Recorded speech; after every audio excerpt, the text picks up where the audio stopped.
Hi, everybody. We are live. Yes, hello, and welcome to the Alliance of Independent Authors, Fiction and Non-Fiction Salon, Self-Publishing Salon, sponsored by Izzard Books. And I'm here this evening, as always, with the wonderful Sasha Black. Hi, Sasha. Hello. Thank How you are for having me, you? as always. Yes, I'm good. Thank you. I'm good.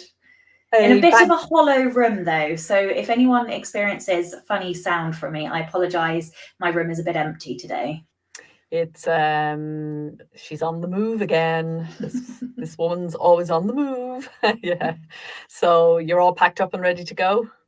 Well, just about. We're about 70% packed, I would say. My office, unfortunately, has been packed, which is why it's hollow and terrible soundproofing. But Gotcha. Okay. No, it sounds actually fine, and no okay. worries at all. Yeah, so bank holiday here in the UK, where we're calling in from, and I know for our US friends too, but you are all very welcome. And we're going to be talking today about direct selling, selling your books directly on your website. So we have people calling in from all over the world at the moment, New Zealand, and Claire's here from Dorset, and Wendy's here from Scotland. So, folks, if you have any questions as we go through, as always, hi, Julie, just pop them in the comment box and we will do our best to get to them as we go. So, yeah, direct selling, what is it? I suppose is kind of where we start. And it really is what it kind of says on the tin. It is about selling your books directly from your author website.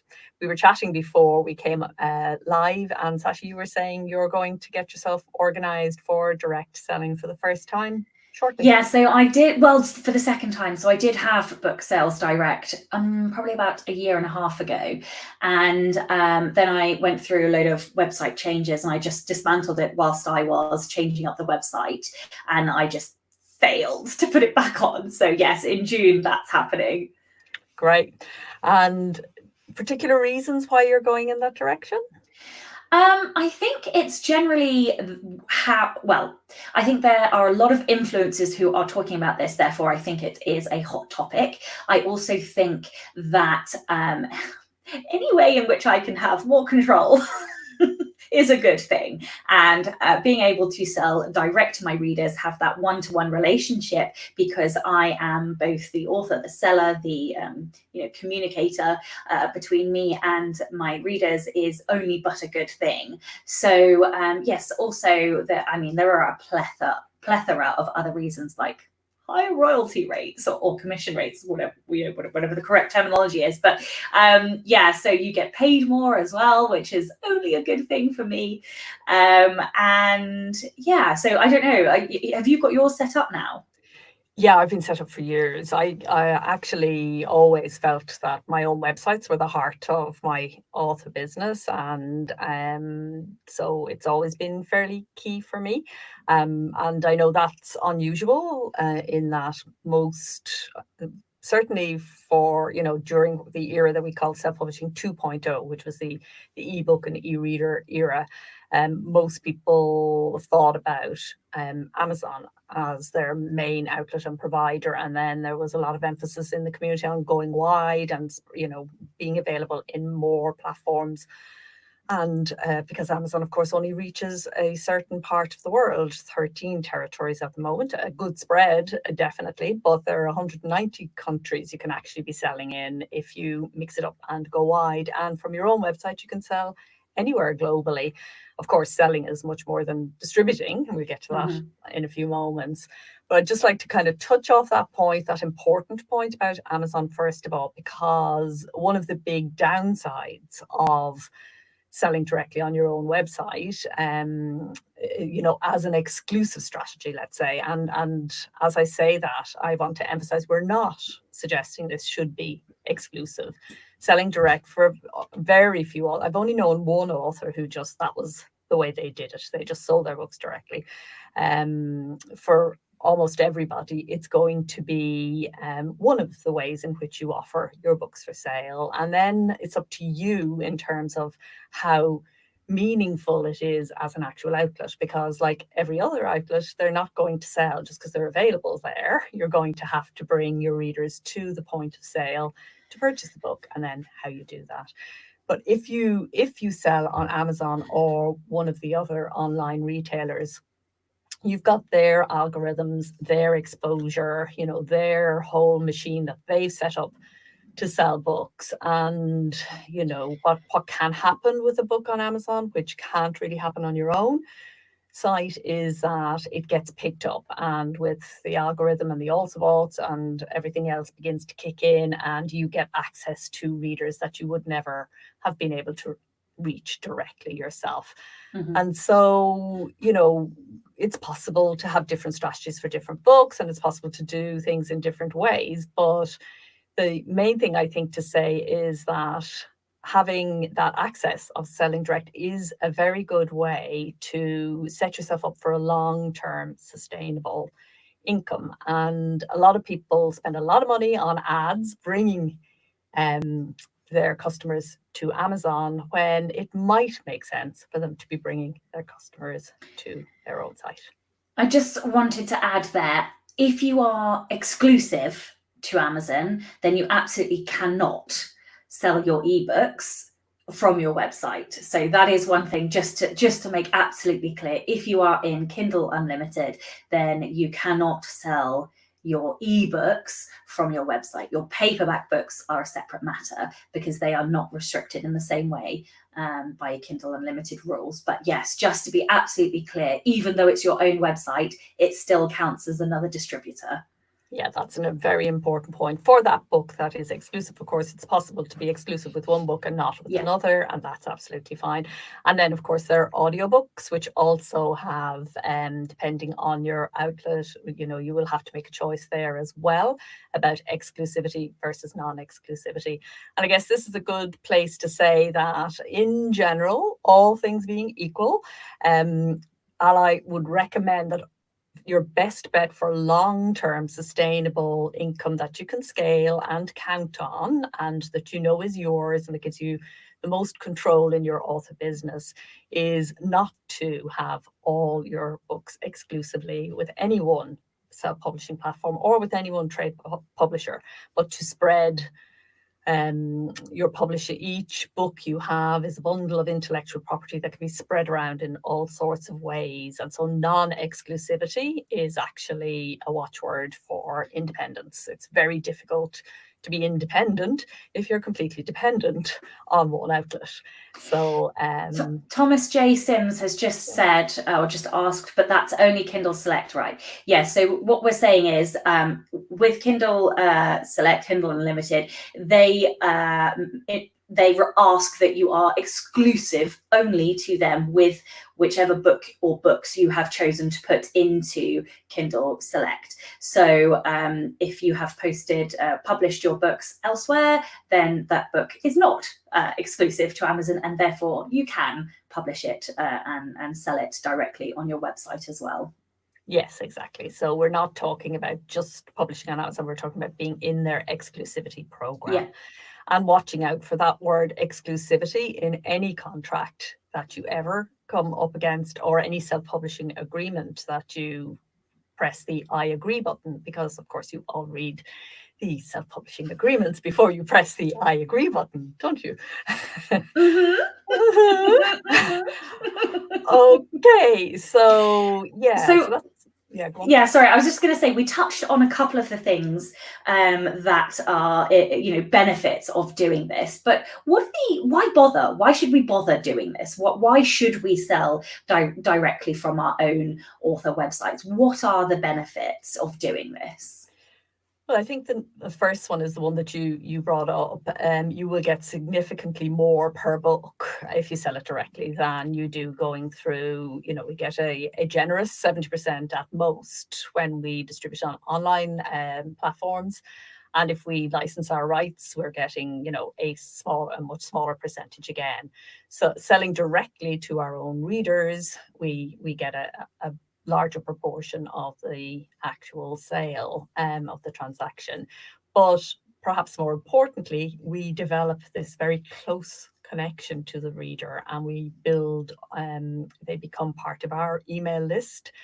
And the email list that any online business owns is the most important asset that they can own. So, when you sell a book on Amazon, you know nothing about the buyer. They have all the transactional information, you have none. And we see every week in Ally, we have authors who come to us with sad stories about they were doing really well, and then all of a sudden they're not doing well, and they have no information as to why that is. They can't actually do an analysis, work it out, make change. There's just no control there.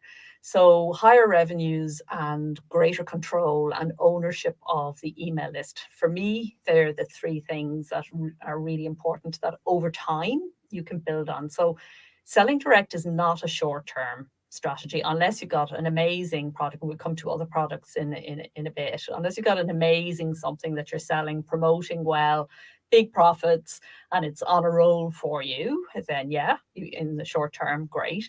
But generally speaking, what we're talking about is building, book by book, over the years, building a long-term scalable business solution rather than a short-term, I was going to say fix, but just short-term benefit, really. Mm-hmm. Although I suppose one of the shorter term benefits of selling direct is that you get paid immediately, as opposed to 60 or 90 days later, depending on which platform you're selling on. Absolutely, which can be very significant. And I think the important thing to say about it as well is that it's not a matter of just deciding to sell direct. You decide to sell direct and you need a strategy for selling direct. So you need those two things to go together. So just like in any other outlet, you're going to have to promote to get readers there, and coupons you can issue. You can use that email list and actually drive your direct sales. Really think about them, put them at the heart of your business. The authors who do that do well on direct. Other people say, but I never sell anything direct. And you talk to them for a while and you find that they're running Facebook campaigns that bring their readers to other outlets, and then wonder why they're not selling direct. So it has to be, you have to have your marketing plan actually working for you there in order for you to get most benefit from it. Absolutely. So how do you sell direct? What tools do you need in order to sell your books directly from your website? Okay, so let's talk about that. First thing you need is obviously a sales page, a transactional page, one that's easy to negotiate, one that doesn't fall apart when the person tries to purchase a book, one that doesn't have 25 steps between purchase and a book is a very low cost item. So the more steps you have for the reader or hurdles you have for the reader to jump over, the less likely you are to make a sale. So selling, I'd like to back up a bit just to say that we are talking mainly here. There's a question about postage and we'll come to that at the end, but we're talking here about selling digital products in the main. We're not really talking about selling physical products. So absolutely, there are authors who have built a business around that. That's a kind of a whole different specialist thing. What the digital revolution has enabled is the sale of digital download products. So the books we're talking about are in the main ebooks and audiobooks. You can sell print through Ingram Spark in the US. So the purchase is made on your website, but Ingram will actually deliver the book for you. But that's not yet available in the rest of the world, so it will be hint, in hint. time. Hint, hint, Ingram again. Hint, hint. Exactly, yes. So it's digital books. So the main thing is that sales page. So indie authors should have transactional websites. I'm kind of always banging that drum, but it's really important. If you're a trade published author, a brochure site that just tells everybody what you do and looks pretty and everything is fine. But if you're an indie, give your casual website browser the opportunity to buy the book there and then when they discover it. Then you need Once they've made the purchase, you need an easy way to get the book to them. So there are various, you can use the download facility if you have a WordPress site and other webs plugin or tool built in. You can use that, but a huge number of indies who sell direct use BookFunnel or similar, which is a fantastic service, really great value, which delivers the download for you and who will kind of handle any customer service queries if things go wrong.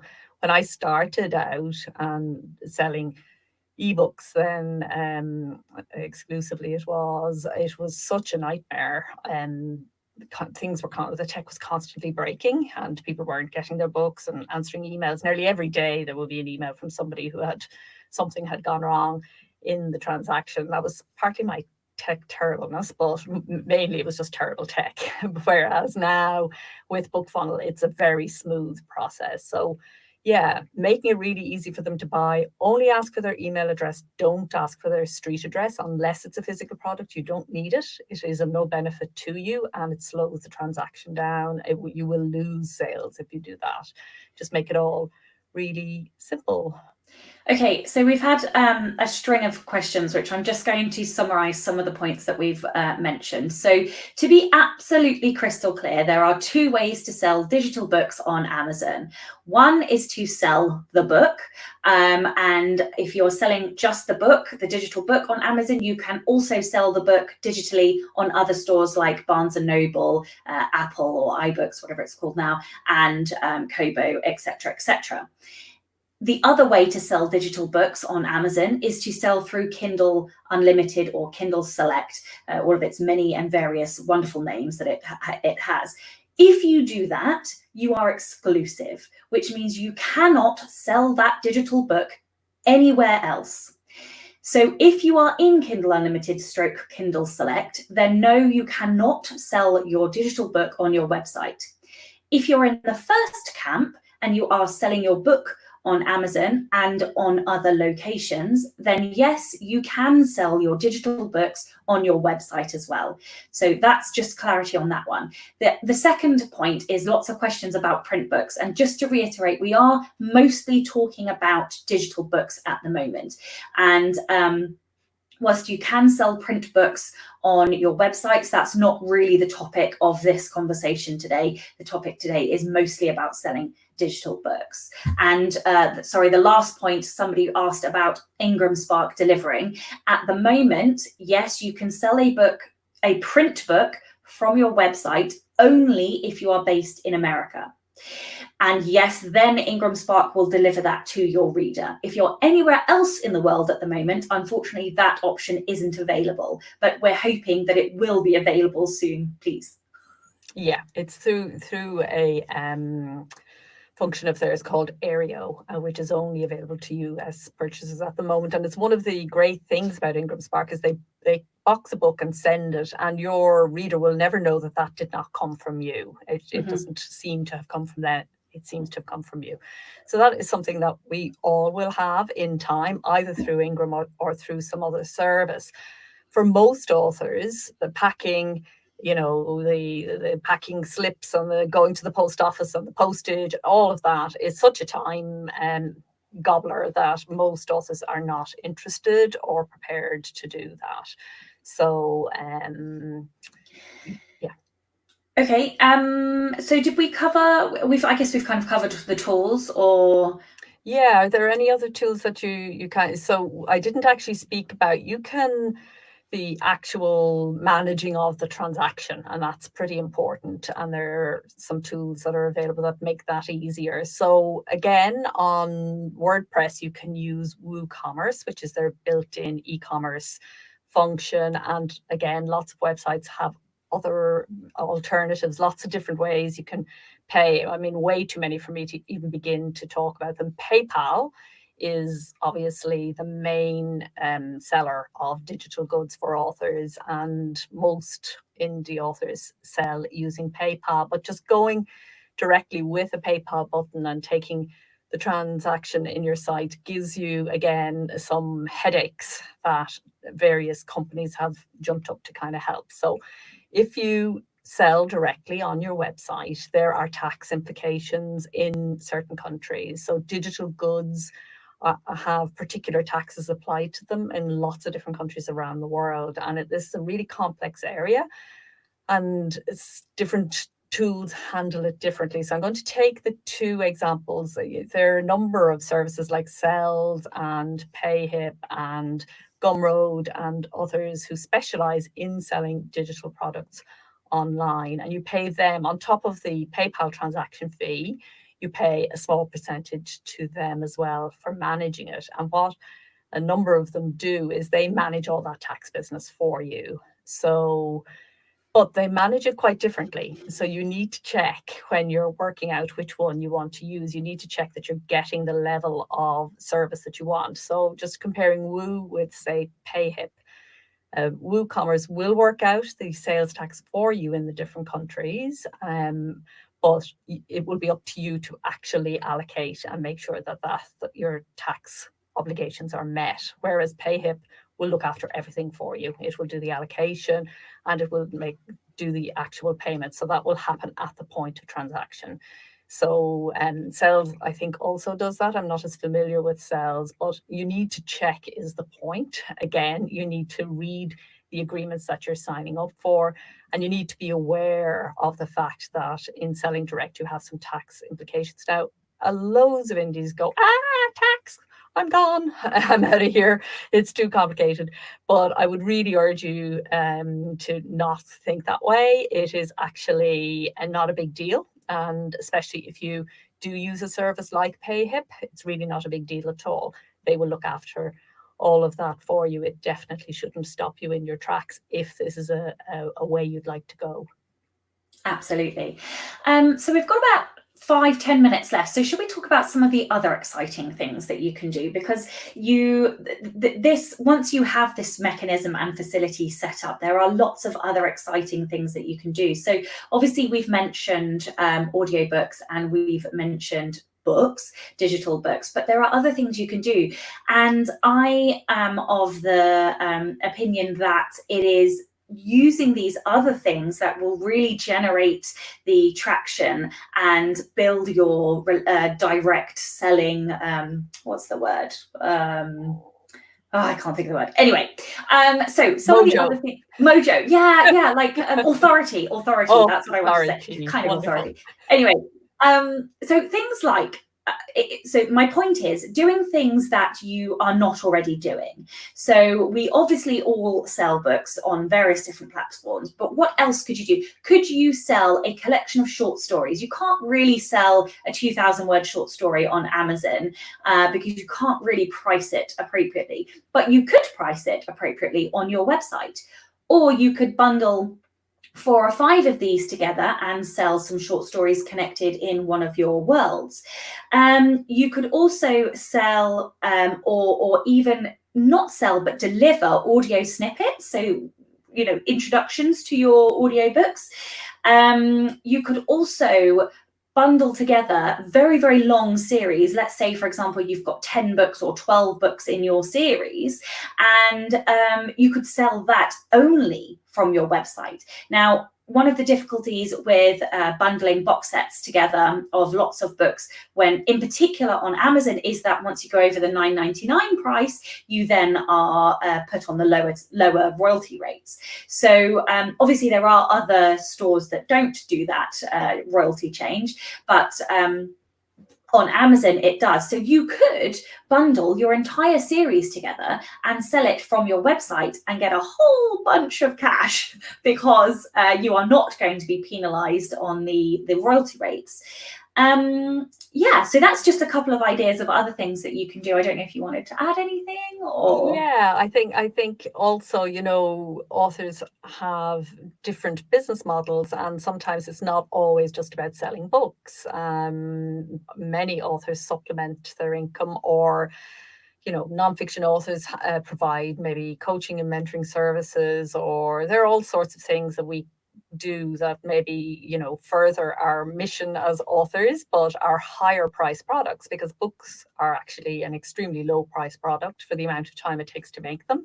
Mm-hmm. So if you're somebody who does any kind of services and so on, that's also there on your website. And obviously you're taking in those transactions. And I think every author should have a premium product of some kind that is there for the people who kind of really love what you do. And, you know, so there are all sorts of things. Once you get the sense that readers are coming to your site, which is the hardest bit, once you build traffic to your site, there is no point in having, and I will say this again, I said it earlier, but I'll say it again because it's so important. There is really not a lot of point. There's no harm in having a buy button on your site, but you're not going to do a whole lot with it unless you have an actual plan to bring the readers over there.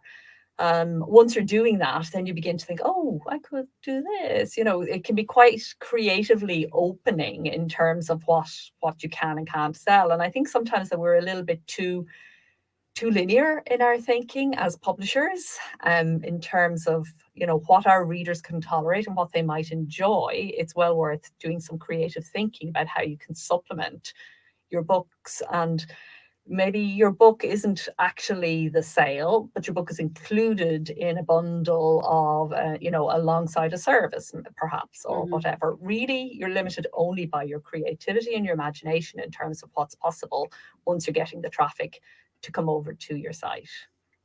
Absolutely. So shall we just finish off with some best practices then? So we've mentioned that once you have your sales pages set up, you do actually need to direct people to your sales pages on your websites if you want to sell books there. So yes, talk about it, post about it on your social medias, in your Facebook groups, in your to your mailing list. Make a point of putting your buy from me direct first above all of the other sales links, if that's what you want to do. Other things you can do is incentives. So if, for example, somebody buys a book from you directly, you can always set up an automatic email, thank you email, to say, oh, and here's 10% off your next buy direct purchase, because that obviously encourages people to then come back and buy again from you on your website.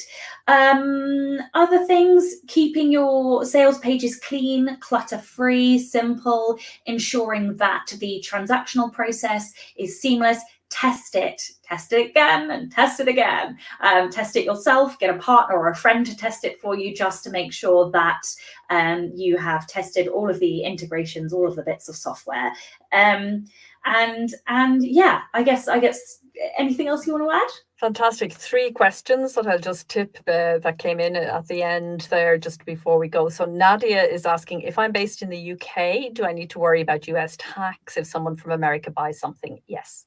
That's precisely what we were talking about earlier with the services like PayHip. That's precisely what they will look after for you. And for example, the European Union is a complete nightmare. If you sell books in Europe, the tax is based on where the purchaser is located, not where the actual seller is located. So it really does become quite complex, which is why we need help with that. But yes is the short answer. Wendy says, do you recommend advertising on Facebook? She says it's off topic, but curious what you think. Yes, if you know what you're doing, and absolutely not if you don't. So, and yes, for direct selling, Facebook advertising and your own website and your own Facebook updates and Facebook presence can work together very, very well indeed, you know. But again, you need to do your research to understand Facebook advertising and how it works, and you need to test, see what works, keep doing what works, stop doing what doesn't work. You know, there are lots of good courses about Facebook advertising for authors out there, and definitely don't jump into Facebook until you've done one of those. And finally, Kathleen has asked the question, how do you deliver ebooks via your website? Do you send it as a PDF? No, not. You can make it available as a PDF, but that's, in my experience, the format that is least downloaded. You make it available in EPUB form, and if you want to, also in Mobi, .mobi, which is Amazon proprietary. That's not as important now as it used to be, but you want EPUB is the publishing standard. It's the business standard for digital ebooks, and you want to have an EPUB version for selling. And BookFunnel makes what you do when you use BookFunnel is you upload a PDF and an EPUB and a Mobi and all the different formats, and then it is the reader who decides which of the formats they actually want to download. So you want to always, the general rule on this, as on everything else, is to make yourself available in as many formats as possible so that they can get the format that they want. Absolutely. So I think that's all our questions, folks. Thank you for being here. Thank you for thank you, Sasha, for turning out on Bank Holiday Monday. Thank you to our sponsors, Izzard Inc. And we'll see you next time, when we'll be in a month's time. And this session will go out. It will be here on Facebook and on YouTube as a replay anytime, but it will also be available as an audio session on the podcast next Friday. So yes, until we see you next time, happy writing, happy publishing. Bye-bye. Bye.